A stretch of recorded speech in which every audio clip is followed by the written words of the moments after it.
Bismillahirrahmanirrahim. Assalamu alaikum students. How are you? This is your biology class. We have finished our first chapter and today we'll start our second chapter, and that is the movement of substances. What are the learning objectives of this chapter? In this chapter, we'll discuss about the process of diffusion. We'll define diffusion, discuss its importance in nutrient uptake and gaseous exchange in plants and humans. Then we'll discuss the process of osmosis. We'll define osmosis and discuss the effects of osmosis on plants and animal tissues.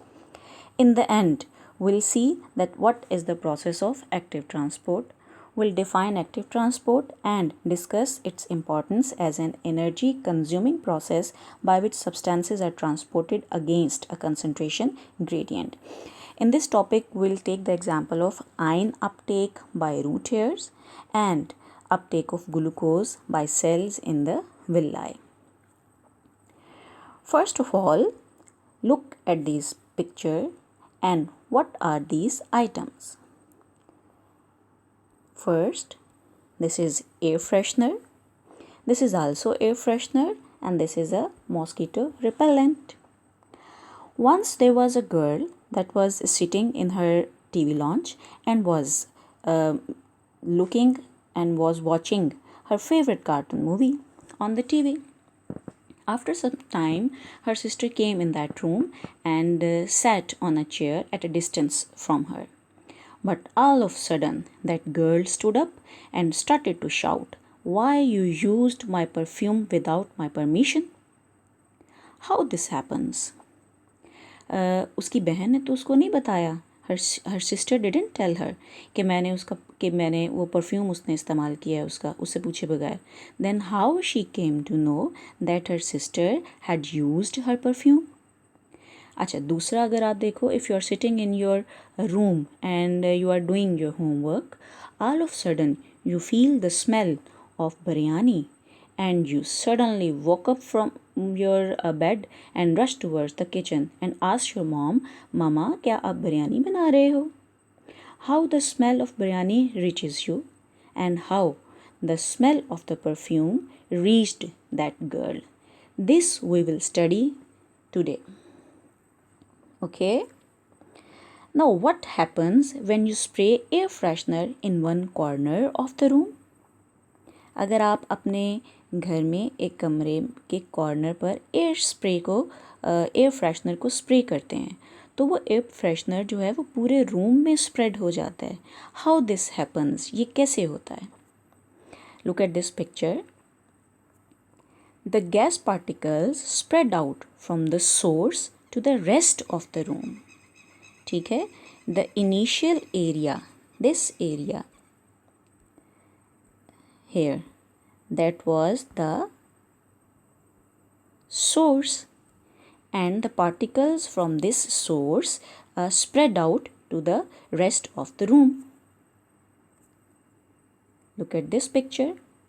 The gas particles spread from a region of high concentration to a region of lower concentration. According to kinetic particle theory, the kinetic particle theory states that all matter is made up of particles and these particles are in constant random motion. जितने भी हमारे इर्द गिर्द matter है, चाहे वो liquid form में है, चाहे वो सॉलिड फॉर्म में है, चाहे वो गैशियस स्टेट में है, ठीक है, वो तमाम के तमाम जो मैटर हैं that are composed of particles. और ये जो पार्टिकल्स होते हैं they are in constant state of motion. जब भी हम उनको ऑब्जर्व करेंगे every time will see that they are moving. वो हमेशा मोशन में रहते हैं, वो हमेशा मूव करते रहते हैं. ठीक है. This is a table that is comparing different properties of the solid, liquid and gases. First of all we see the arrangement of particles. The arrangement particle in solid कैसी होती है? ये they are very closely packed and they are arranged in a regular pattern. यानी कि जो solid substances होते हैं उनके अंदर particles are very closely packed, वो एक दूसरे के बहुत करीब होते हैं। और उनकी अरेंजमेंट कैसे होती है कि उनकी अरेंजमेंट का एक रेगुलर पैटर्न होता है, वो कोई ना कोई रूल फॉलो कर रहे होते हैं। उन पार्टिकल्स के आपस में कोई स्पेसिफिक एंगल्स होते हैं जिसके साथ वो अरेंज होते हैं। But in liquid form the particles are very close to each other but they are arranged in a random fashion. Close होते हैं लिक्विड स्टेट में भी पार्टिकल्स, लेकिन उनकी जो अरेंजमेंट होती है वो कोई ख़ास पैटर्न को फॉलो नहीं कर रही होती, and the particles of the liquids are randomly arranged होते हैं। लेकिन गैशियस फॉर्म में अगर हम देखें तो the particles are far apart, वो बहुत ज़्यादा डिस्टेंस पर होते हैं फ्रॉम ईच अदर, और जो उनमें मोशन होता है, जो उनमें मूवमेंट होता है, that movement is random movement, यानी कि वो किसी भी जो अरेंजमेंट ऑफ पार्टिकल्स होती है दैट इज़ रैंडम, कि वो कोई ख़ास कोई पैटर्न को, कोई रूल को, कोई लॉ को फॉलो नहीं कर रहे, और पार्टिकल जिनका जहाँ दिल आ रहा है वो पार्टिकल्स वहाँ पर अरेंज हुए हुए हैं। ठीक है। मूवमेंट ऑफ पार्टिकल्स को अगर हम देखें तो सॉलिड स्टेट में क्योंकि पार्टिकल्स आर क्लोजली पैक्ड तो दे जस्ट वाइब्रेट और rotate about their fixed position. यानी अगर ये एक सॉलिड पार्टिकल है तो वो अपनी पोजीशन से थोड़ा सा लेफ़्ट होगा या थोड़ा सा राइट होगा। दिस इज़ कह लो सेंट्रल जो होती है ये उसकी मेन पोजीशन है, और वो अपनी इस मेन पोजीशन पर ही वाइब्रेशन जो है वाइब्रेट कर सकता है, वाइब्रेशन शो करता है बस। इसके अलावा वो इससे ज़्यादा मूवमेंट नहीं शो कर सकता। और जो लिक्विड स्टेट होती है उसमें जो पार्टिकल्स होते हैं उस लिक्विड के, दे स्लाइड ओवर ईच अदर, एक दूसरे के ऊपर स्लाइड करते हैं, और उनमें फिर भी लिटल बिट फ्री मूवमेंट जो होती है पार्टिकल्स की वो एग्जिस्ट करती है। इन गैशियस फॉर्म क्योंकि particles are far apart from each other, बहुत ज़्यादा डिस्टेंस पर हैं, तो वो एक दूसरे के ऊपर इफेक्ट नहीं क्रिएट करते और वो फ्रीली मूव करते हैं एट ग्रेटर स्पीड, बहुत रैंडमली और फ्रीली, जहाँ जिसका दिल कर रहा है पार्टिकल का वो मज़े से भाग रहा है और मज़े से वो मूव कर रहा होता है। ठीक है। डायग्रामेटिकली अगर हम देखें तो we can see that in solid state the particles are closely packed, they are very near to each other. In liquid state the particles are closer to each other, लेकिन फिर भी उनके अंदर कुछ स्पेसिस एग्जिस्ट करती हैं, यानी कि उनमें इंटरमॉलिक्यूलर स्पेसिस प्रेजेंट होती हैं। लेकिन अगर आप देखो ये गैशियस फॉर्म में तो particles are far apart from each other, और इनके अंदर जो हैं इंटरमॉलिक्यूलर स्पेसिस या इंटर पार्टिकल जो स्पेसिस होती हैं वो बहुत ज़्यादा होती हैं इनके अंदर। ठीक है, गैशियस स्टेट में। अच्छा जी, उसके अलावा अगर हम देखें kinetic energy of particles, because solid state में पार्टिकल्स फ्रीली मूव नहीं कर सकते, so their kinetic energy is very low. Kinetic energy हम किसे कहते हैं? काइनेटिक एनर्जी हम कहते हैं वो energy that is present in the moving objects. कोई भी जो मूविंग ऑब्जेक्ट्स होते हैं वो जो एनर्जी कैरी करते हैं उस एनर्जी को हम कहते हैं this is the kinetic energy. Solid particles हैं उनमें काइनेटिक एनर्जी बहुत थोड़ी होती है, very low, they have very low kinetic energy. Liquid particles में the particles have little bit higher kinetic energy as compare to solid, लेकिन comparatively they have low kinetic energy. Okay, in the gaseous state the particles move freely and very speedily, so they have a very high kinetic energy. Attractive forces between particles को अगर हम देखें तो solid state में these attractive forces are very strong because the particles are packed very close to each other. In liquid state these attractive forces are strong but less stronger than the solids.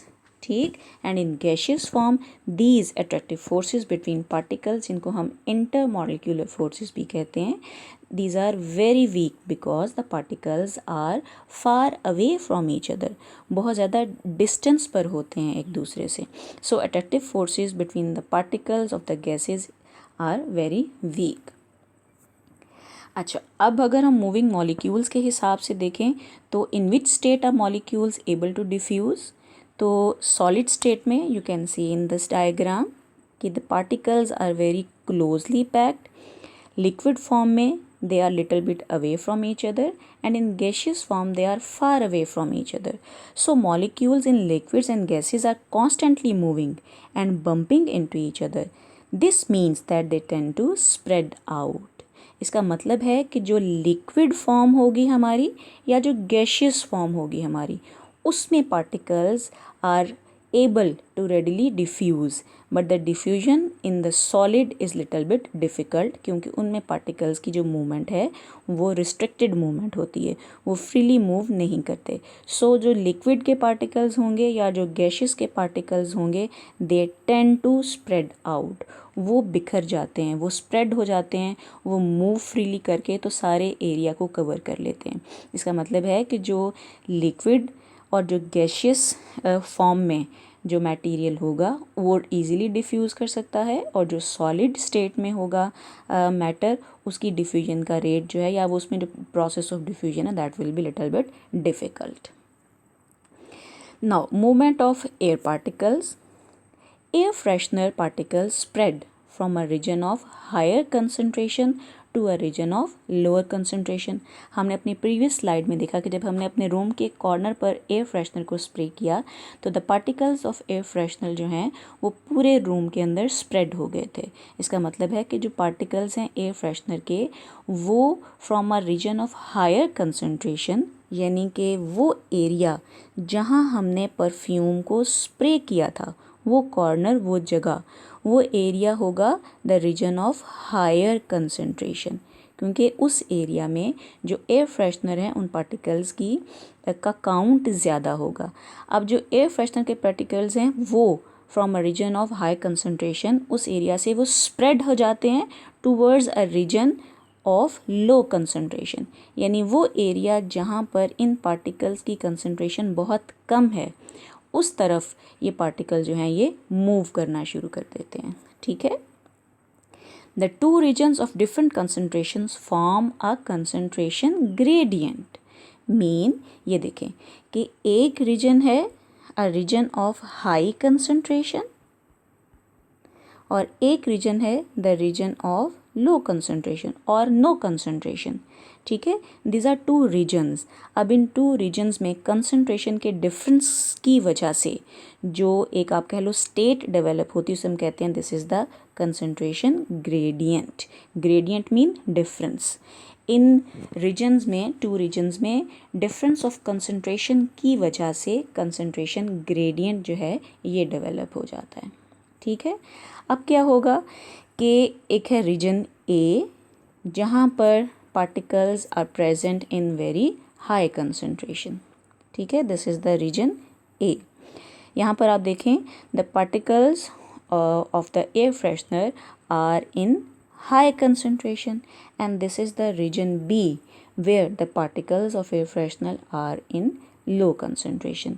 अब क्या होगा कि ये एक concentration gradient develop हो गया है. The difference in concentration between two regions is called concentration gradient.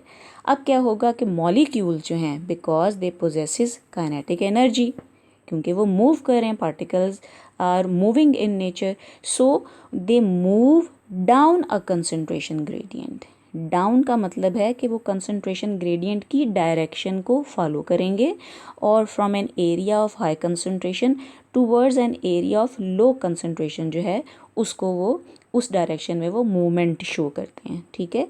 हम इस डाउन की वर्ड की जगह हम अलोंग की टर्म भी यूज़ कर सकते हैं, यानी मॉलिक्यूल्स possesses kinetic और movement energy moving along a concentration gradient. So क्या होगा कि रीजन ए से पार्टिकल्स जो हैं they will move towards region B. अब कब तक ये मूवमेंट होगी इनकी? ये मूवमेंट उनकी होगी जब तक कि दोनों एरियाज़ में जो कंसंट्रेशन है वो इन पार्टिकल्स की इक्वल नहीं हो जाती. अच्छा जी, लेट्स जो हमने अभी सब कुछ पढ़ा उसको हम ग्राफिकली फॉर्म में अगर रिप्रेजेंट करें तो क्या होगा कि ये देखें this is Y axis and this is X axis. Y axis में हम ले रहे हैं कंसंट्रेशन को, कंसंट्रेशन ऑफ द मॉलिक्यूल्स, और एक्स एक्सिस में हम ले रहे हैं डिस्टेंस को. There are 2 points in a system. System mean कि जो हम रूम को ले रहे हैं या हम कोई जार एरिया को ले रहे हैं तो वो उसको हम कहते हैं दैट इज़ अ सिस्टम. अब रूम हम ले लेते हैं कि एक है पॉइंट एक्स और एक है पॉइंट बी. अब हमने एयर फ्रेशनर को स्प्रे किया एट पॉइंट एक्स, तो पॉइंट एक्स में अगर आप देखो पॉइंट एक्स एक ख़ास डिस्टेंस पर एक ख़ास जगह पर लोकेटेड होगा. ठीक है।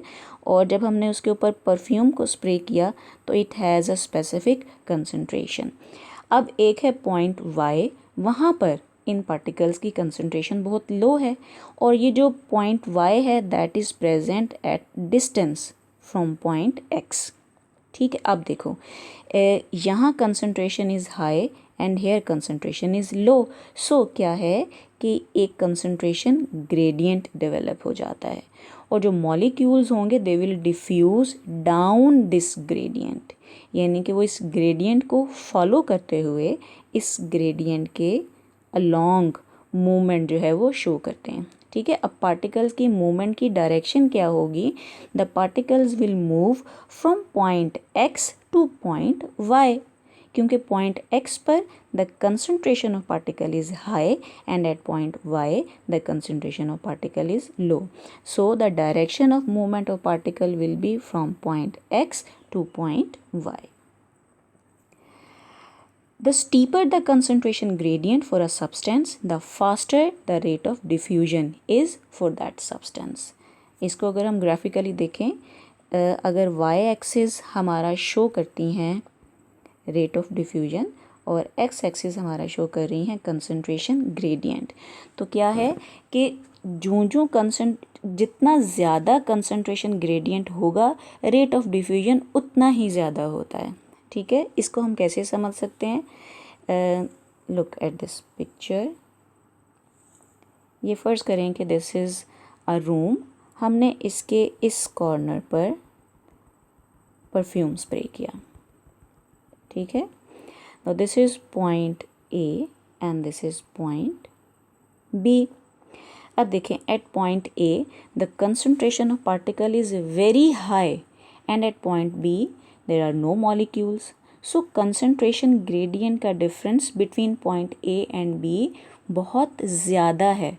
इस ज़्यादा कंसंट्रेशन ग्रेडियंट की वजह से जो रेट ऑफ डिफ्यूजन होगा that will be very high. अब होगा क्या कि particles from the area A will start to move from the area B to the area B, और क्या होगा कि एरिया जो हमारा है ए, वहाँ पर जो कंसंट्रेशन है वो आहिस्ता आहिस्ता कम होना शुरू हो जाएगी। ठीक है, अब जब ये स्टेट रीच करेगी, जब ए प्लेस पर जो ए पॉइंट है वहाँ पर कंसंट्रेशन कम हो रही है और अब पार्टिकल जो हैं वो दे आर वो मूव कर गए हैं टूवर्ड्स द एरिया बी, तो अब क्या है, कंसंट्रेशन का जो डिफरेंस है दैट बिकम लो, अब वो कम हो गया है। ठीक है, तो हम कहते हैं कि द कंसंट्रेशन ग्रेडियंट जो है दैट हैज़ रिड्यूस्ड।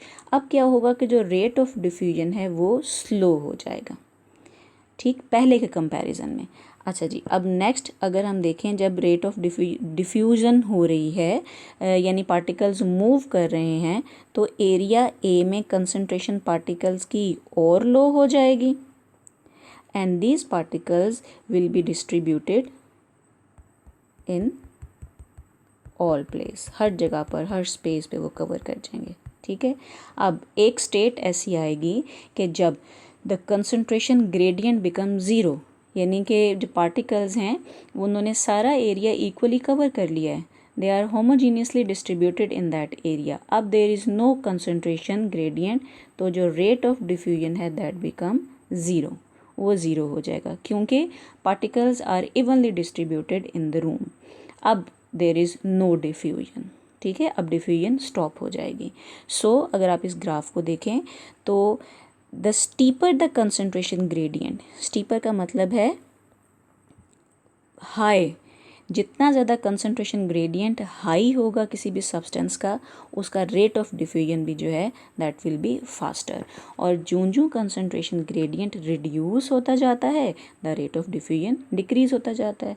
यानी high value of concentration gradient की अगर हम लेंगे तो that will show the high rate of diffusion, but if the concentration gradient low हो गया तो उसका डिफ्यूजन का रेट भी लो वैल्यू आएगी यहाँ पर। ठीक है, समझ आ गई बात? The steeper the concentration gradient for a substance, the faster the rate of diffusion is for that substance.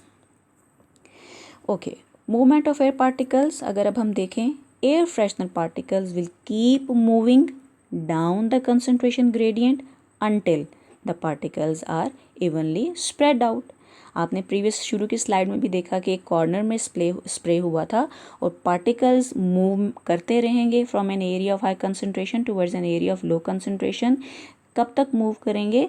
until the particles are evenly spread out, कि वो पूरे के पूरे रूम में हर जगह इक्वल अमाउंट में डिस्ट्रीब्यूट हो जाते हैं. तब तक ये जो है डिफ्यूजन का प्रोसेस होता रहेगा और उसके बाद डिफ्यूजन जो है वो स्टॉप हो जाएगी. The particles are then said to be in a dynamic equilibrium. जब सारे पार्टिकल्स रूम के अंदर इवनली डिस्ट्रीब्यूट हो गए तो उस स्टेट को हम कहते हैं कि अ state of dynamic equilibrium has established, कि डायनामिक इक्विलिब्रियम की स्टेट जो है वो डेवलप हो गई है. ठीक है. और जब डायनामिक इक्विलिब्रियम की स्टेट डेवलप हो जाती है तो the particles are in constant random motion but there is no net movement of particles. अब हम ये नहीं कहेंगे कि अब पार्टिकल्स इवनली डिस्ट्रीब्यूट हो गए हैं तो दे बिकम स्टैटिक, वो रुक गए हैं, अब बस अब वो मूवमेंट नहीं कर रहे. There is movement of particles क्योंकि वो जाहिर है particles are in gaseous form, तो गैशियस फॉर्म में तो पार्टिकल्स रैंडमली मूव करते रहते हैं, they are far away from each other, और वो हर वक्त ही मूवमेंट करते हैं, तो वो स्टॉप नहीं करते अपनी मूवमेंट को. लेकिन अगर हम ओवरऑल देखें तो there is no net movement of particles. अब ये कैसे है, इसको समझते हैं हम ऐसे. देखें, if this is an area, ठीक, हमने इसके एक कॉर्नर पर स्प्रे किया था एयर फ्रेशनर का. अब जब डिफ्यूजन का प्रोसेस स्टार्ट हो गया और उसके बाद क्या हुआ कि एक स्टेट ऐसी आई कि सारे के सारे पार्टिकल्स जो हैं वो पूरे रूम में इवनली डिस्ट्रीब्यूट हो गए. ठीक है. अब क्या हुआ कि the rate of diffusion stop, slow हो गया, बल्कि ख़त्म हो गया बिल्कुल. अब देयर इज़ नो डिफ्यूजन. तो हम कहते हैं कि जो एक डायनामिक इक्विलिब्रियम की स्टेट है वो डेवलप हो गई है. अब दिखने में हमें लग रहा है कि अब जो पार्टिकल्स हैं दे हैव स्टॉप्ड मूवमेंट, अब उन्होंने मूव करना छोड़ दिया, लेकिन ऐसा नहीं है. एक्चुअल में होता क्या है कि if one particle move from this area here, तो यहाँ से कोई एक पार्टिकल इस एरिया में चला जाएगा. ठीक है. तो overall concentration at area A will be same as that of area B. अब अगर कोई और पार्टिकल यहाँ से मूव करके इधर आ गया है तो इसके हिस्से का कोई और पार्टिकल यहाँ से मूव करके तो यहाँ इस जगह पर आ जाएगा. ठीक है. सो ओवरऑल अगर आप देखो नेट मूवमेंट देखो तो वो दिखने में हमें लग रहा है कि कोई मूवमेंट नहीं है, क्योंकि हर जगह पार्टिकल इक्वली डिस्ट्रीब्यूट हुए हुए हैं. लेकिन the particles are in random motion, वो मूवमेंट शो कर रहे हैं but they are in a state of dynamic equilibrium. Dynamic equilibrium में क्या होता है कि ओवरऑल नेट चेंज नहीं आ रहा होता कंडीशन में, लेकिन पार्टिकल्स मूव भी कर रहे हैं और एक जगह से दूसरी जगह जो है वो अपनी जो प्लेस है उसको चेंज भी कर रहे होते हैं. But there is no overall change in the concentration of those particles in that specific area. ठीक है. इस स्टेट को हम कहते हैं कि this is the state of dynamic equilibrium. So in dynamic equilibrium the particles are in constant random motion but there is no net movement of particles. This movement of particles down the concentration gradient is known as diffusion. ठीक है. ये जो particles move करते हैं down the concentration gradient, ये किस process के ज़रिए करते हैं या इस प्रोसेस को हम क्या कहते हैं? This process is known as the diffusion. Now there is a question. You can smell food when molecules from the food enter your nose. जैसे भी मैंने आपको शुरू में कहा कि आप अपने रूम में बैठे होमवर्क कर रहे थे तो आपको बिरयानी की स्मेल आई है. How that smell reaches you. कब वो फूड की स्मेल आप तक कैसे पहुंची? सो आपने इस प्रोसेस को अब एक्सप्लेन करना है. Explain how the molecules get from the food to your nose. अब मैंने आपको पीछे जो है इसको समझाया है कि पार्टिकल्स कैसे मूव करते हैं, तो आपने इस पर थोड़ा सा थिंक ओवर करके तो इस क्वेश्चन का आंसर जो है उसको फाइंड आउट करने की कोशिश करनी है. I will wait for your response. Okay. Now, if we define the process of diffusion, diffusion is the net movement of particles from a region of high concentration to a region of lower concentration down a concentration gradient. ठीक है, अब देखें, diffusion is the net movement of particles from a region of high concentration to a region of low concentration down a concentration gradient. Diffusion stops when particles reach dynamic equilibrium. यानी जब dynamic equilibrium आ जाएगा तो diffusion का process stop हो गया है, अब कोई डिफ्यूजन नहीं हो रही है. डिफ्यूजन सिर्फ और सिर्फ उस वक्त तक होती है जब तक कंसंट्रेशन ग्रेडियंट एग्जिस्ट करता है. When there is no concentration gradient, there is no difference in concentration between two areas, there will be no diffusion. ठीक है, I think enough for today, sufficient है आपके लिए काफ़ी. I have created a WhatsApp group for you, and the name of that group is O Level Biology. So all the students are requested to respond in that group. If you have any query, any confusion, any problem, you can contact me through that group. Okay, next lecture में we will inshallah discuss some other topics related to the process of diffusion. Stay home, stay safe and stay blessed. Allah Hafiz.